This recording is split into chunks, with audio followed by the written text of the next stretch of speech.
Al fin se decidió que el Parlamento no podría aplicar ley alguna sin la aprobación del soberano, como tampoco mover guerra contra el rey. Por otra parte, las rentas anuales de la corona se fijaron a un nivel tan bajo que Carlos II jamás podría actuar independientemente de la Cámara de los Comunes. El Parlamento convocado estuvo por entero dominado por los caballeros. Por consiguiente, se restableció a la Iglesia anglicana en sus derechos, protegiéndola de todas las tendencias desviacionistas por una serie de leyes bastante severas. Los numerosos funcionarios designados para dar buena cuenta de los puritanos cumplieron su misión con entusiasmo y fanatismo. Los servicios religiosos prohibidos por la policía fueron innumerables, y también los pastores y maestros depuestos de sus funciones. Así zozobró en definitiva el poder político de los puritanos. La orgía de la corte. Carlos, el nuevo rey, casó con una princesa portuguesa, Catalina de Braganza, quien le aportó una dote considerable, no solo 800.000 libras esterlinas al contado, sino también el dominio sobre dos territorios de cierto interés, Tánger y Bombay, que se convirtieron en posesiones británicas. Catalina no era en absoluto una belleza, pero demostró hallarse dispuesta a entregarse por completo a su marido y acatar siempre su voluntad. Carlos la apreciaba mucho, por su parte, pero, sin dejar de ser amable con la reina, en modo alguno pensaba guardarle fidelidad. Ya pasará Dios por alto algunas pequeñas distracciones, decía, y así designó a una de sus amantes, la señorita Castlemaine, como dama de honor de su propia reina. En lo sucesivo el rey y la Castlemaine se abocaron a dar rienda suelta a un torbellino de placeres, bailes, partidas de juego, representaciones teatrales y continuadas orgías. Pronto las costumbres de la corte se rigieron por las del rey, creándose una especie de Versalles de menor cuantía, lo que desesperaba a los súbditos de buena fe. Parecía consecuencia de la ley de acción y reacción. Después de tanta rigidez, un grano de sal y de locura nos disgustaba del todo, y así la galantería se consideró lealtad política y la severidad rebelión o inconformismo. Contribuía a ello el ejemplo superior del rey, que había adquirido durante su errante juventud el hábito de la holgazanería y la irresponsabilidad. Apasionado cazador, tenía un excelente perro para la captura de zorras y se complacía en las riñas de gallos. Disipaba en magnificencias los subsidios que le concedía el Parlamento, olvidaba los beneficios, se acordaba de las injurias y no demostró ningún cariño a su país, al que envileció y sacrificó para proporcionarse dinero y placeres. Sin malas intenciones, pero invadido por el tedio y más sensual que depravado, no creyó ni en el bien ni en el mal, ni supo lo que era virtud o vicio. Libertino incansable, bebedor, se sirvió de los cortesanos y de las mujeres como de juguete, quiso disfrutar de todo, porque no supo fijar su voluntad en nada, versátil, inconsecuente, se reía de todo, no por ironía, sino por ligereza. Se ha dicho de él que nunca habló necedades, pero que jamás hizo una sola cosa sensata. Las desgracias de su juventud y la muerte de su padre en el cadalso, en vez de aleccionarlo, lo echaron todavía más a perder. Pareció que intronizaba en el solio de la Gran Bretaña el decadente epicureísmo que suele suceder a las revoluciones políticas. Tales excesos del monarca provocaban desprecio en Clarendon, su ministro, que era sin duda el hombre más poderoso de Inglaterra en aquellos años. Clarendon se dedicaba a la política desde 1640, en la época en que, siendo aún joven y prometedor abogado, había conseguido ser elegido miembro de la Cámara de los Comunes, donde defendiera con singular habilidad la causa de Carlos I y de la corona británica. En 1652 había sido llamado a la reducida corte que el futuro Carlos II había reunido a Francia. Después de la restauración, Clarendon, elevado ya al cargo de canciller, se dedicó a restablecer las estructuras políticas anteriores a la Revolución, persuadido de que el equilibrio entre el rey y el parlamento debía constituir la principal característica del nuevo derecho político inglés. El digno ministro Clarendon. A Clarendon debe la restauración inglesa en no haber provocado ningún terror blanco en el terreno político. El canciller velaba por el respeto de los derechos del Parlamento.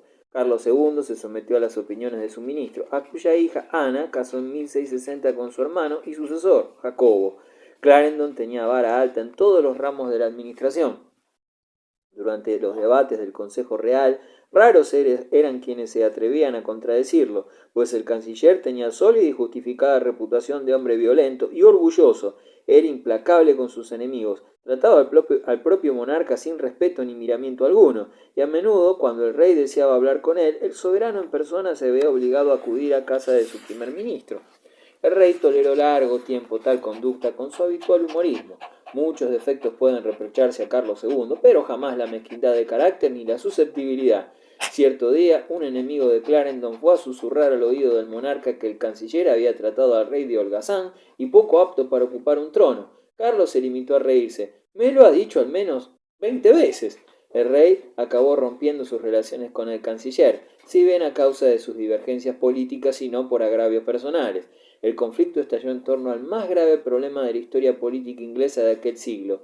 ¿Era el rey o el parlamento quien debía gobernar el país?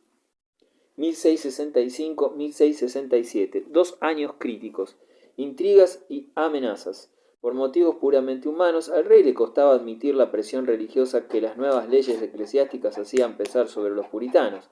Cierto es que Carlos tenía también razones políticas para llegar a un entendimiento con los dissenters o disidentes, es decir, con los miembros de todas aquellas sectas religiosas que se oponían a la Iglesia estatal. Carlos no ignoraba que los católicos romanos le eran particularmente adictos y consideraba que les debía gratitud especial por su pasada fidelidad hacia la corona.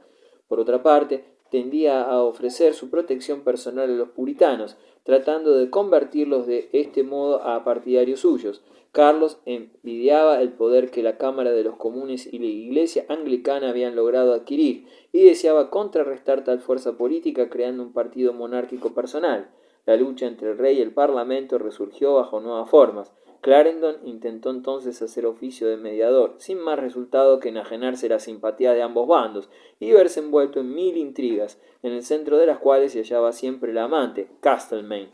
Huelga indicar que Clarendon se había granjeado el rencor de la favorita, a causa del profundo desprecio que sentía hacia ella y que, consecuente a su carácter, no se esforzaba en disimular. Antes bien, había incluso prohibido a su esposa visitar a la Castlemaine. Por su parte, la amante regia reunió en torno suyo un grupo de jóvenes cortesanos, Buckingham, Arlington y otros, que se comprometieron a derribar a Clarendon. La posición del canciller, tan firme hasta entonces, no mejoró con la evolución del conflicto contra las Provincias Unidas en 1665. Los ingleses perdieron en aquella ocasión la llamada Batalla de los 4 días y hubieron de presenciar el triste espectáculo de los navíos holandeses remontando el Midway y bombardeando los astilleros de la Real Marina Británica. El despecho del pueblo necesitaba una víctima. La peste invade Inglaterra. La peste acompañó a la guerra, paso a paso, por así decirlo. La espantosa muerte negra que apareciera en Europa en el siglo XIV como la peor y más mortífera catástrofe había vuelto a insinuarse de vez en cuando en el transcurso de los siglos siguientes. La población vivía sumida en perpetua angustia, latente, temiendo la terrible plaga. En 1665 la peste señaló su presencia una vez más, y aunque Inglaterra recibió el azote en último lugar, el golpe no dejó de ser terrible. En mayo de aquel año circuló el rumor de que cierto número de londinenses había fallecido a consecuencia de la peste. Este fue el primer anuncio de la epidemia, que terminó propagándose desde Londres a la campiña, si bien la capital fue la más directamente alcanzada, por hormiguear allí la gente en calles estrechas y sucias. La cifra de defunciones se incrementó de modo regular en el transcurso del verano y alcanzó su punto culminante en septiembre, unos 70.000 de medio millón de habitantes de Londres habían sucumbido en aquella fecha a consecuencia de la enfermedad. No hubo otro remedio que echar la mayoría de cadáveres a la fosa común. Las autoridades hicieron lo humanamente posible para contener o limitar al menos la epidemia. Apenas alguien parecía contagiado, aislaban su casa y pintaban en la puerta una gran cruz roja con la inscripción: «Que Dios tenga piedad de nosotros». Los entierros solo podían celebrarse de noche. A los amigos y parientes del difunto no se les dejaba asistir a ellos. El alcalde de Londres permaneció valerosamente en su puesto mientras la corte se apresuraba a buscar refugio en otros lugares más higiénicos, actitud que pronto imitó la mayor parte de la nobleza y de la gente rica. El incendio de Londres y la caída de Clarendon. Esta epidemia fue una de las causas que motivaron los desastres ingleses contra las Provincias Unidas. Otra fue el gran incendio de Londres, acaecido al año siguiente. El 2 de septiembre de 1666 se declaró un terrible incendio en el centro de la ciudad. Como desde hacía bastante tiempo la región estaba padeciendo una grave sequía y el agua escaseaba, el fuego pronto hizo progresos aterradores, incrementado además por enormes cantidades de materias inflamables, especialmente yute y resina que se hallaban amontonados muy cerca del foco de origen.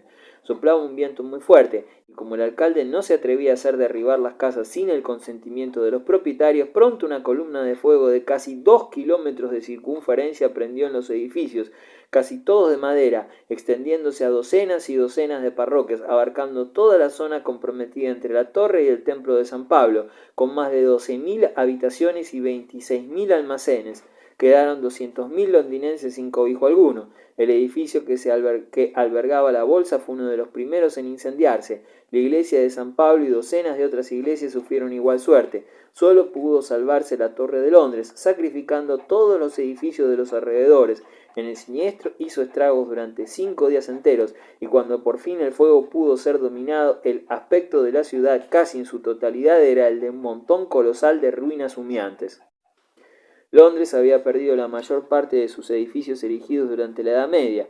Los ingleses hubieron de reconstruir su capital. La población puso manos a la obra con admirable energía. Los planos de la nueva ciudad fueron diseñados con exquisito cuidado por Christopher Wren, auténtico genio arquitectónico. Su más bella creación fue la actual catedral londinense de San Pablo. La peste y quizás todavía más el incendio de Londres causaron profunda impresión en el pueblo inglés. La gente atribuyó a aquella catástrofe un castigo divino, pero también a que la Gran Bretaña estaba en guerra con los franceses. Ahora bien, Francia era una potencia católica y en consecuencia eran los católicos quienes provocaron el incendio. En toda Inglaterra circulaban sin cesar tal género de rumores, llegando a afirmarse concretamente que se había visto a muchos papistas arrojando antorchas encendidas en varias casas. La oleada de hostilidad al catolicismo que se manifestó entonces en Inglaterra marcó el rumbo de la historia religiosa británica hasta finales del siglo XVII y provocaba, aún 10 años después del incendio, terribles violencias y represalias. En agosto de 1667, Clarendon recibió de Carlos II una carta conminatoria exigiéndole devolver sin pérdida de tiempo el gran sello del reino, insignia de sus funciones. Poco después, el Parlamento lo acusó de alta traición, en vista de lo cual Clarendon cruzó el canal y se refugió en Francia para no volver jamás a su patria. Fue en aquellos años, durante este segundo destierro, cuando escribió una obra por la que mereció figurar entre los clásicos de la literatura inglesa, una descripción de la guerra civil en Inglaterra y en particular de su propia actuación en aquel drama político. Clarendon murió en Rouen en 1674. El ciclo cortesano. Nell, la vendedora de naranjas. Los puritanos habían mantenido cerrados los teatros ingleses durante más de 20 años. Con la Restauración, estos volvieron a ser el centro de la vida social mundana y alegre, tan característica de la época. De nuevo se representaron comedias y tragedias de imitación francesa en salas llenas a rebosar. Entre los espectadores se notaba a menudo la presencia del rey, acompañado de la reina o de alguna de las numerosas damas de su frívola corte, e incluso de algunos de aquellos jóvenes señores que organizaban las diversiones de su majestad y que tanto participaban de ellas. En aquellos teatros aparecían también lindas muchachas que solían vender naranjas a los espectadores durante los entreactos de las representaciones. Los libertinos londinenses se interesaban por ella en forma acaso demasiado insistente. Se hizo célebre una de aquellas muchachas que se distinguía de sus compañeras por su gran belleza, por su asombroso donaire en responder a las picantes bromas de los jóvenes galanes. Se llamaba Nell Gwynn.